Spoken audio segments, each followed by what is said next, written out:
Hello, everybody. Early morning here in Los Angeles. Those are the Hollywood Hills in the distance there. We're up here in the valley. And this video, however, is going to be about a community down in Long Beach called Signal Hill. Now, we did a video yesterday about the origins of Signal Hill. And as usual, all the single people contacted me immediately, and these are people that are looking for love, looking for their partner, or just somebody to hang out with. So this video is going to be several ways to find sexy single people in Signal Hill. So it's got a very defined audience, but if you live in another community, you might find some tips that might help you. And as usual, these tips are for people of any age. It doesn't matter how old you are. If you're single and looking for a partner, this might help. So guys, in Signal Hill, they have a very distinctive dating pattern, dating customs that come straight out of their history as the Signal Hill, as I explained in my other video, literally the hill that signaled the ships on various information and communicated it through fires, flares, and flags. So that's the key right there, the flag. So if you're single in Signal Hill, you are issued a series of flags, and that's how you communicate your availability, interest, and etc. So, for example, if you were to walk into a coffee shop, a popular coffee shop, and it's full of people, and you want to show that you're Signal, you raise your green flag. You take it out of your pocket, you raise your green flag. Now, these are not giant flags. They're, smaller flags that would fit into your pocket.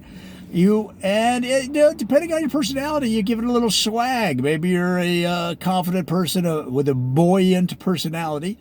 You might flip that flag around, give it a little wrist flick that shows that you are available to people that might be interested in that coffee shop. And you can do this all day. You can do it anywhere within the Signal Hill area. Now, you can do it outside of Signal Hill, but people won't know what you're doing.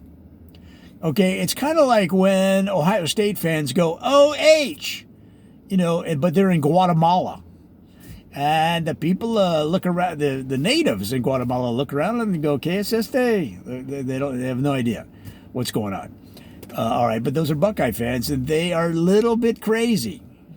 So in this case, within the Signal Hill area, you would bring out your green flag and walk through the coffee shop. You could just take it and put it in your pocket of your jeans or your jacket, whatever. And people know. People know this because this has been the custom for 100 years or more. Okay, and then somebody that is interested in that person takes out their green flag and they place it on the table. So we're talking about somebody that's already in this coffee shop. They place it on the table, and now the person walking in can look around and go, all right, these people are interested.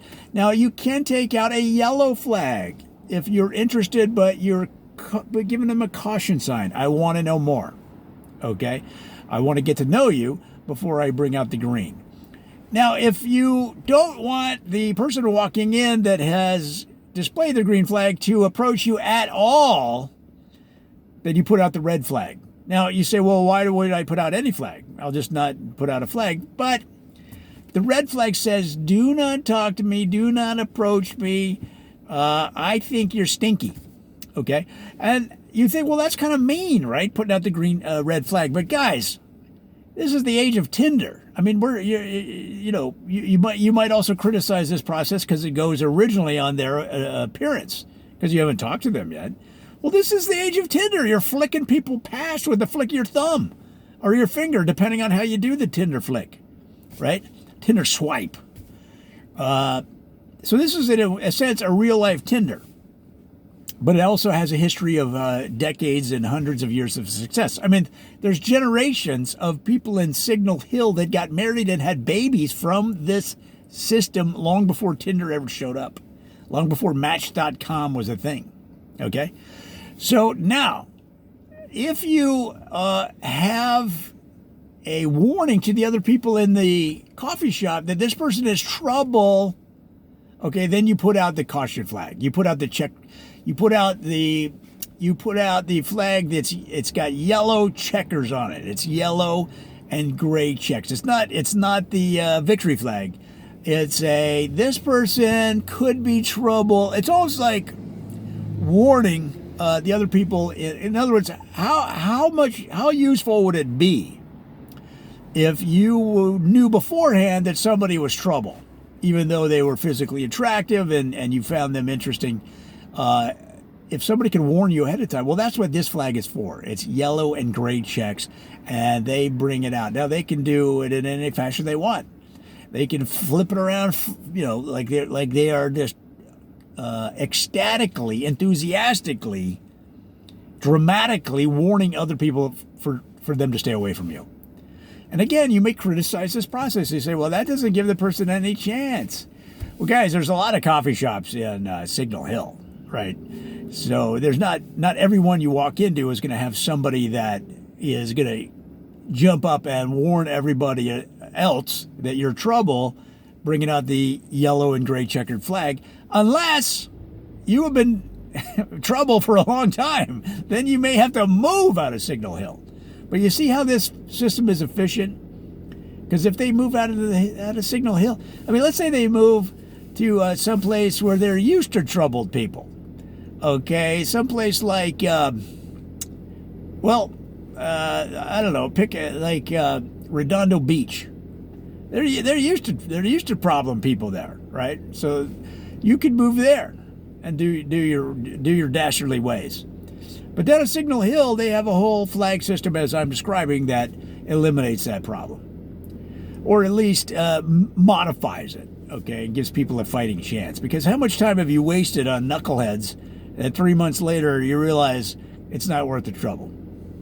And you might even think later that, they were kind of cute, they were kind of fun, I'll call them and I'll go back. And then within one coffee with them or one lunch with them, you realize, oh, I remember now. They have issues that I cannot fix or that I cannot handle.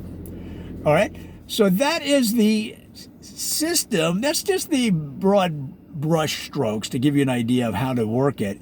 Now, how do you get your flags? Well, if you're single in Signal Hill, just go down to City Hall, tell them you're single, and you're there for your courting flags, your flirting flags. There's a lot of different names that they have, and they'll issue them to you. They might charge you a small fee, like $5 or whatever, but everybody pays it. It goes to a good cause because it pays for the manufacturing of the flags. Even though they have contracted with a Chinese firm now, they're getting them a lot cheaper.